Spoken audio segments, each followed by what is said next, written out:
Vire est mondialement connu pour sa charcuterie. Mais ces derniers mois, c'est la fermeture de la maternité qui a fait parler d'elle.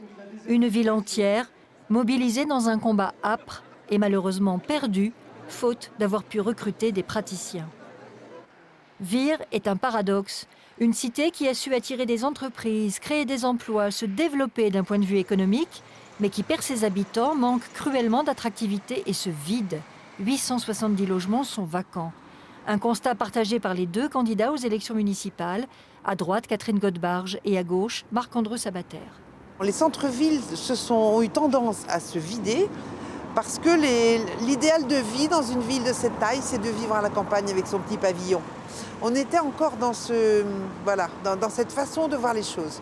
Mais ce qu'il faut bien reconnaître à Vire, c'est que les appartements, s'ils étaient plus attractifs, maintenant, oui, ils pourraient correspondre mieux à la demande. Nous avons une politique du logement qui a tardé à se mettre en place. On n'a pas pris conscience suffisamment tôt qu'avoir des logements qui puissent répondre aux attentes des jeunes couples, notamment ici à Vire, c'était important. On ne s'est pas préoccupé de ça. On commence à s'en préoccuper maintenant, mais un peu tardivement.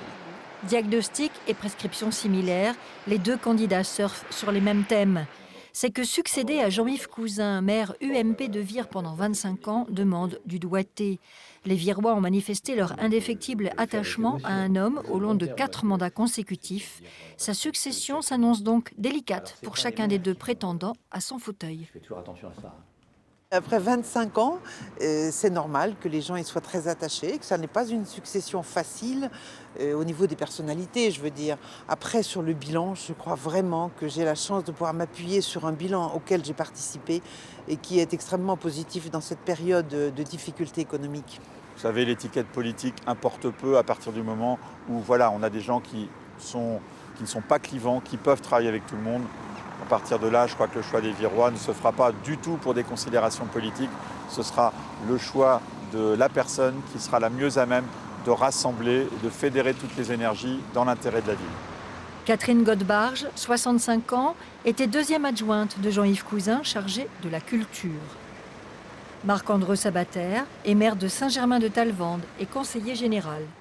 La première n'a jamais adhéré à un parti politique. Sa liste est soutenue par l'UMP, l'UDI et le MoDem.